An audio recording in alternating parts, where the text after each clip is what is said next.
My interest in being with G had gone from little to none. I became enamoured with my little boy. My days and nights were devoted to him. Being a mother came naturally to me after so much practice with my sisters. I was no longer cooking and cleaning constantly at G's command. After the baby was born, I no longer cared that much about G's needs, wants and demands. We were, however, a family, and to strangers, we must have looked picture perfect. On our first night home from the hospital, the baby found it hard to get to sleep. He was about 3 days old. As he lay in his bassinet next to our bed, he screamed for almost an hour.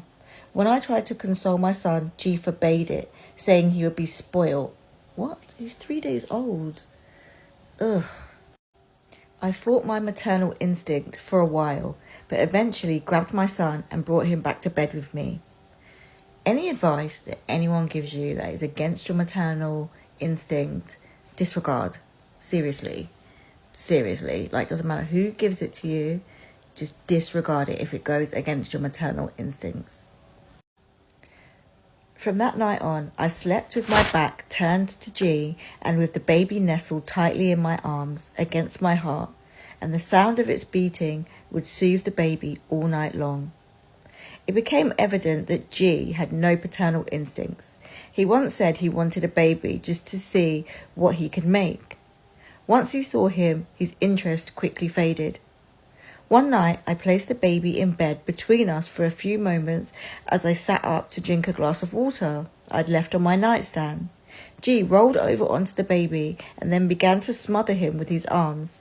I aggressively pushed G off my son.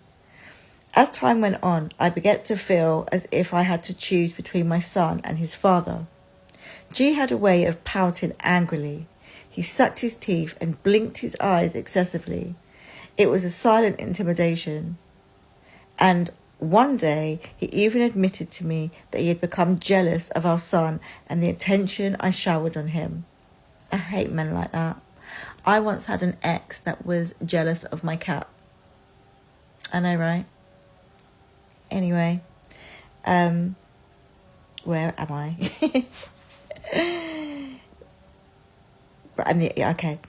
The baby took all my time and energy. From the moment he was born, his needs superseded anyone's, especially G's. In general, I knew it was normal for fathers to feel this way. But when it came to G and his pattern of behaviour, there was no telling what shape his jealousy would take and how much further it would erode our relationship. On February 8th, 1998, my son was about 20 days old. I was holding him while going about my business around the house. I had just been expressing milk and making bottles, which would usually take hours of my day. G asked me to make his lunch. I tried to reason with him that there just wasn't enough time for me and maybe he could make his own food for a change. With that angry pout and look of disgust on his face, he said, "Well, I'm going to get somebody in here to do all the things you can't do." Who? Who are you going to get? I shot back angrily. Back and forth we went. He was taunting me about finding a replacement for me since our son was taking up so much of my time. Then, without warning, as I stood holding Nehemiah, G spat in my face. Disgusting. That's disgusting. I surprisingly spat back in his. Over and over we exchanged spit until finally he placed his huge hands over my entire face, gripping tightly, and pushed me down to the ground. He finished me off with a slap to the face. My nose began to bleed. I looked down at my son. He cried while I continued to hold him, and his face was covered in my blood. This would be the first and only time I had G arrested for domestic violence. We lived in a suburb of Phoenix called Glendale, and the police department had become very familiar with our house on Morning Dove Drive. They were called out at least twice a month, and once I was arrested for defacing property when I broke a glass in the kitchen during a fight. G had done this out of spite and malice. I stood alone in the kitchen as he stood in the living room. As soon as the glass was broken, he called the police. The rule was that if the police had to be called to the same residence twice in one night, somebody had to be arrested. G knew this, and on this night, he made the second call. The impact of seeing my newborn son with a blood-covered face let me know it was the time to go was near. All I needed was money. Although G and I enjoyed the financial benefits of his music at the start of our relationship, the money had quickly dried up. Hip-hop was growing by leaps and bounds, and consequently, the competition was steep. G, like most, constantly strove to find his place as an artist, but that also meant we did not have enough money to cover our basic living experiences, let alone spend freely. Over the next 6 months, I waited for the right time. G continued to have serious money issues, but there was new money on its way, since he had recently signed an independent record contract. In the meantime, G and I continued to fight. One night, we were at it as usual. I don't remember exactly when this occurred, but my son had just begun to learn how to stand.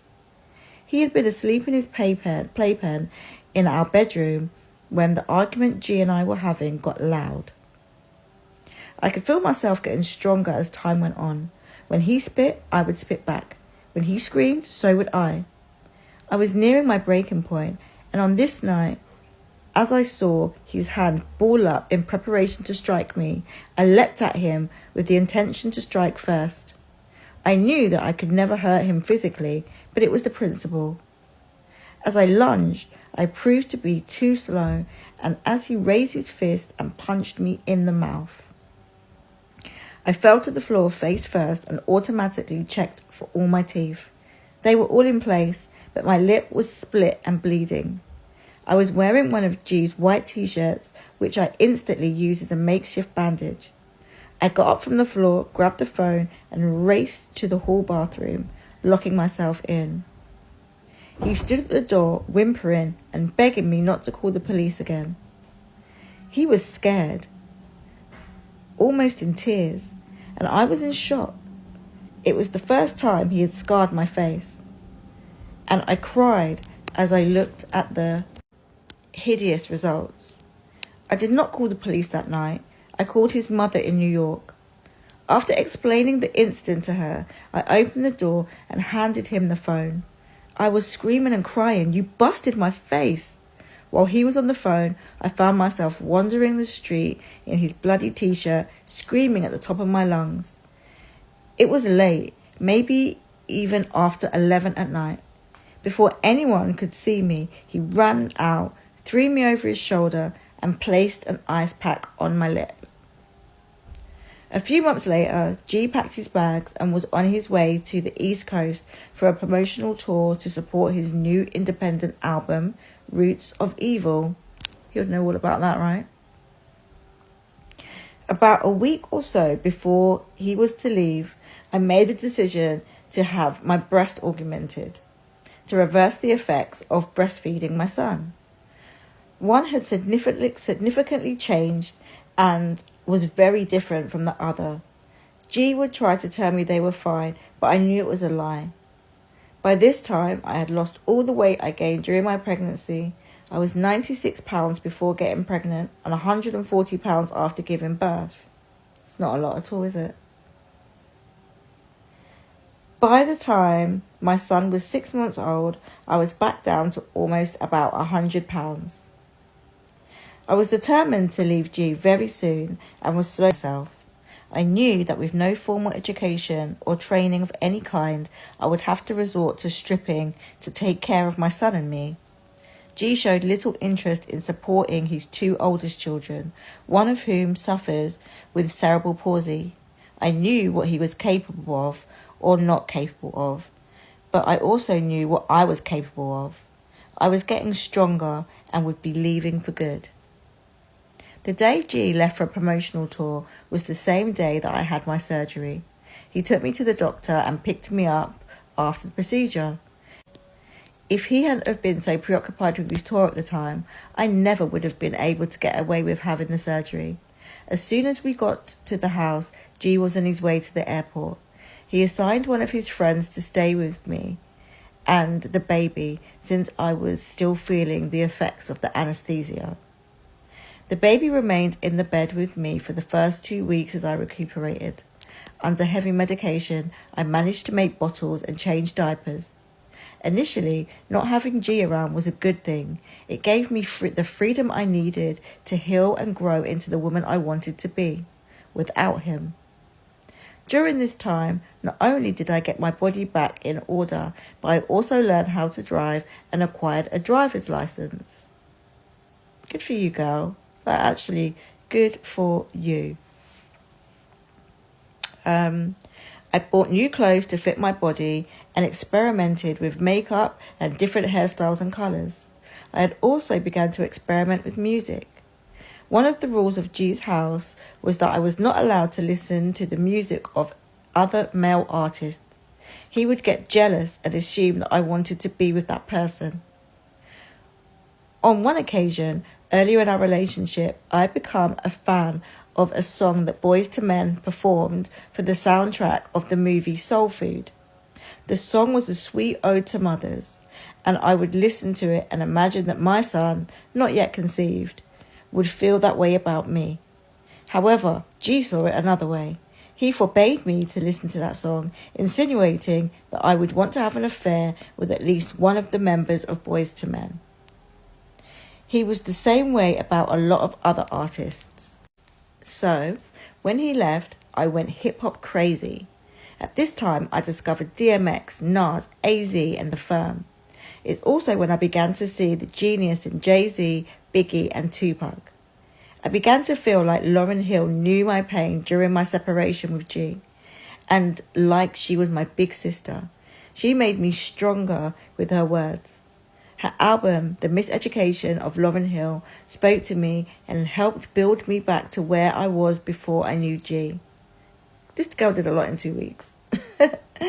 No, it must be longer than 2 weeks. I listened to hip-hop's men talk about the bad bitches, and I wanted to be one. They gave me a vision to strive for. Soon as I was ready and waited for G to return, I could finally leave him. But G had one trick up his sleeve. The time flew. Without my realising it, G had been gone for 3 months. He stopped sending money for food and bills. The baby began to run out of diapers and formula. G had cleaned out our accounts, moved in unbeknownst to me with an ex-girlfriend in New York, and had given her all the money from our accounts. He stopped taking my calls, and no matter how much I begged for assistance, he would not comply. One night I had a dream.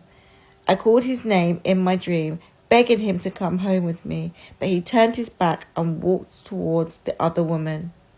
That's how I knew.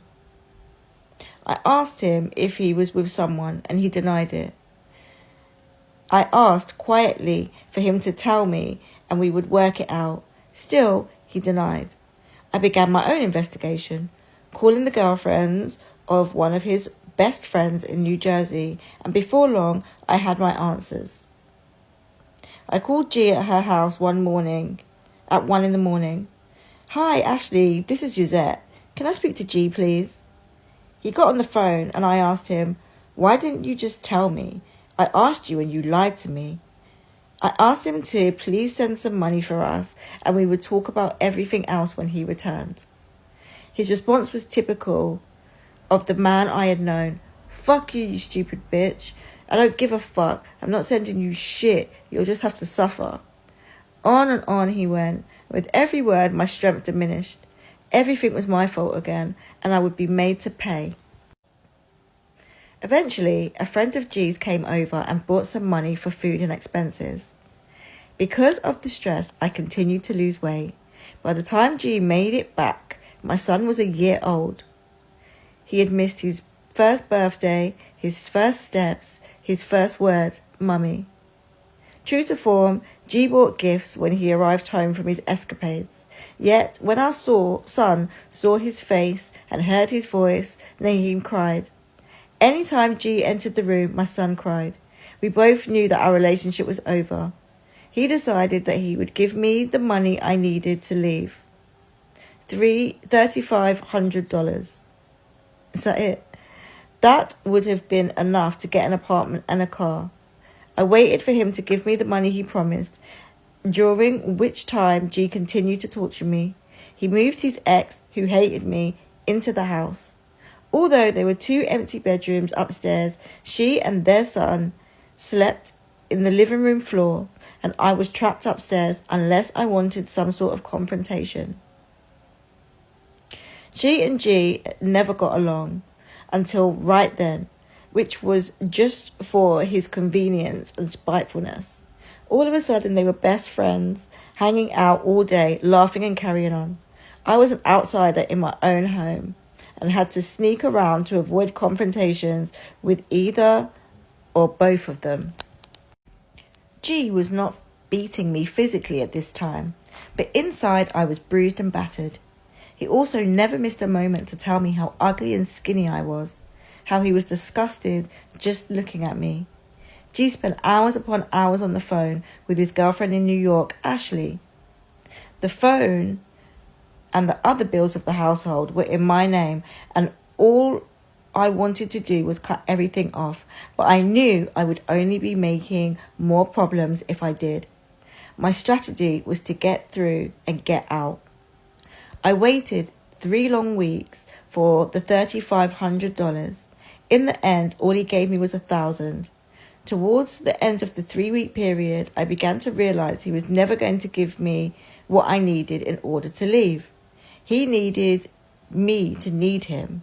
Even if he wanted nothing to do with me, he enjoyed seeing my bony frame and lifeless eyes because he knew that not only was he the reason for my state, he also controlled it. Just as he had explained why he wanted a child, just to see what he'd create, so now he wanted to see what he could destroy. I began to pack. Many of my belongings I would leave behind, but I packed most of the baby's things. Anything big or heavy would have to be left behind. I had $800 left after buying luggage and basic necessities. I hid my bags and made no references to my leaving. G had gotten me an apartment in the same neighborhood we lived in, which was about an hour away from the city. I had no car and no resources. I would not be staying there. I hit the wall the day G was on the phone in our loft with Ashley for more than 6 hours. I finally went to bed around 2 a.m. I had already called a friend of mine who worked at an airline on G's cell phone, being sure to erase the number after I hung up. I lay in bed with my son, pretending to be asleep. I waited for the sound of the phone hanging up. Finally, he threw himself into bed and within minutes began to snore. I slid out of bed, called my friend from the loft phone and placed my bags on the door. I snuggled with my 1-year-old son in his